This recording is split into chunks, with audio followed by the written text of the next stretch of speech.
The movie starts with a little girl sitting comfortably at home watching cartoons on TV. Suddenly the screen goes black. An emergency broadcast appears warning that a deadly virus has spread across the world. This virus isn't normal. Within minutes it turns people into violent animal-like creatures called ferals. They're faster and stronger than zombies, and they can still think. The children's mother panics and calls her husband, a pilot. He tells her the situation is completely out of control.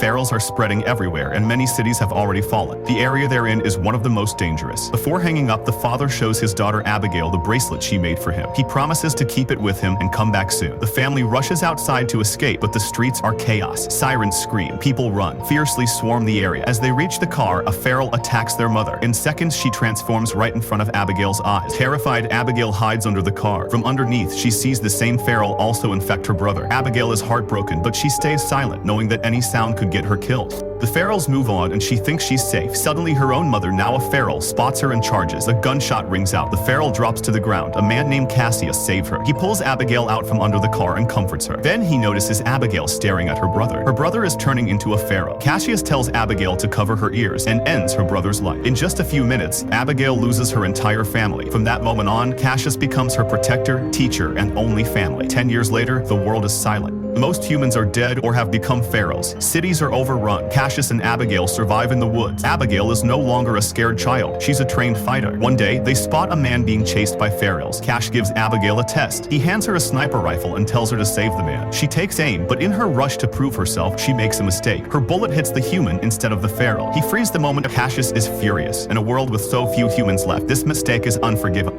He finishes off the ferals and makes sure the dead man won't turn. Then he takes the man's shoes, since his own are worn out. As they're about to leave, they're suddenly surrounded by armed survivors. They see Cassius wearing their friend's shoes and assume he killed him to steal his things. Weapons are raised. A pregnant woman named Megan steps in and begs everyone to stop. She reminds them that humans are rare and shouldn't kill each other. Before a decision is made, disaster strikes again. The noise attracts a massive group of ferals. They come running from all directions, too fast to escape. With no choice left, the survivors prepare to fight for their lives. A brutal battle begins.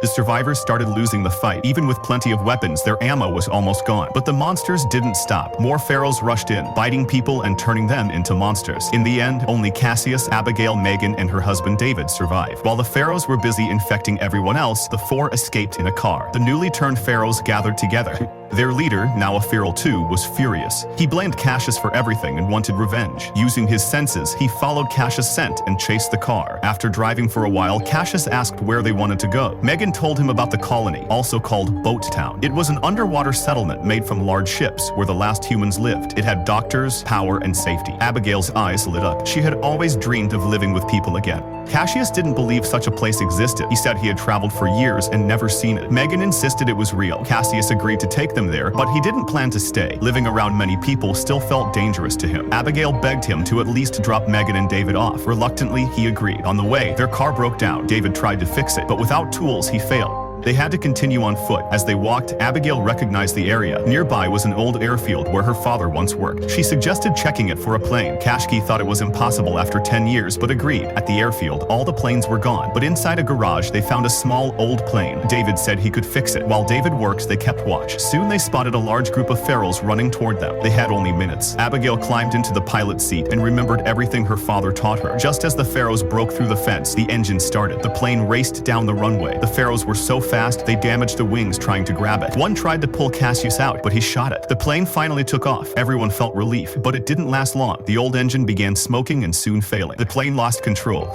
Cassius helped Abigail crash it into trees to slow it down. The plan worked. They were hurt, but no one died. They had traveled most of the distance. The rest would take 2 days on foot. They rested overnight in abandoned buildings, with Cassius setting traps. Megan thanked Cassius for saving them. He opened up about his past and admitted he had killed his infected wife to survive. From then on, he lived only for himself until he met Abigail. She changed him.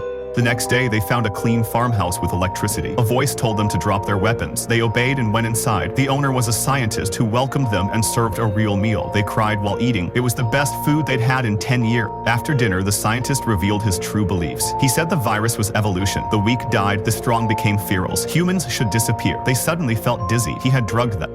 When they woke up, they were tied up. The scientist revealed he controlled the ferals with a device. He even controlled his infected wife. Chaos followed. David broke free, using his growing strength. They killed the scientist's zombie wife, and the scientist fled. They escaped in his truck, but he sent ferals after them. The road was blocked, so they ran. David realized the infection was taking over. He said goodbye to Megan and stayed behind to fight the pharaohs alone. Megan left with Cassius and Abigail for their unborn child. The three reached a riverbank. The colony was underwater. People helped them with boats and gunfire. The pharaohs couldn't go underwater. They were finally safe. Inside the colony, made from massive ships, Abigail was amazed. For the first time in years, she was surrounded by humans again, and hope. Megan's condition continued to worsen, so the doctors treated her immediately. They discovered she had given birth to a baby girl. Sadly, Megan had lost too much blood and wouldn't survive much longer. No one in the colony could give her the blood she needed. That same night, the colony held a small celebration to welcome the newcomers. Abigail, who hadn't experienced anything like this in years, felt truly happy.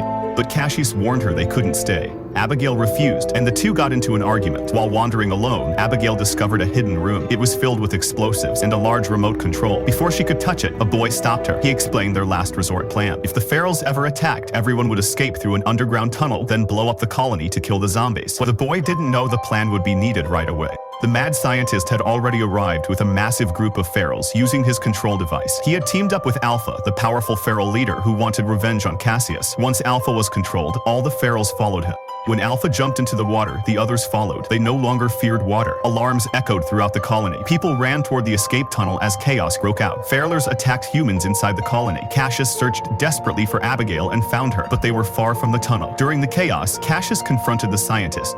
The man believed he was a god for creating the control device. Furious, Cassius smashed the device against the wall, destroying it. Without control, the pharaohs went wild. Cassius escaped and soon discovered Megan was dead. Her baby girl was still alive. Before dying, Megan had asked Cassius to raise her daughter the same way he raised Abigail. Most survivors escaped through the tunnel. The remote was now with the boy, who waited when he saw that Abigail and Cassius hadn't exited yet. Meanwhile, Alpha fell through the pharaohs. Suddenly, Alpha appeared. She froze when she saw a bracelet on his arm. It was the one she made for her father. Alpha was her father. She couldn't move. He was about to kill her until Cassius stepped in and saved her. Abigail realized the truth. That creature wasn't her father anymore. Cassius was her real family. With tears in her eyes, she shot Alpha and saved Cassius. Abigail collapsed in shock, but Cassius pulled her up and ran toward the tunnel. Once they escaped, the boy pressed the button. The colony exploded, destroying all the pharaohs inside. Across the river, the survivors saw a small island. It represented hope. They decided to build a new home there. Cassius, now understanding that people were strength, not weakness, chose to stay. Together, Cassius, Abigail, and the baby set off toward their new future, free from zombies and pharaohs at last.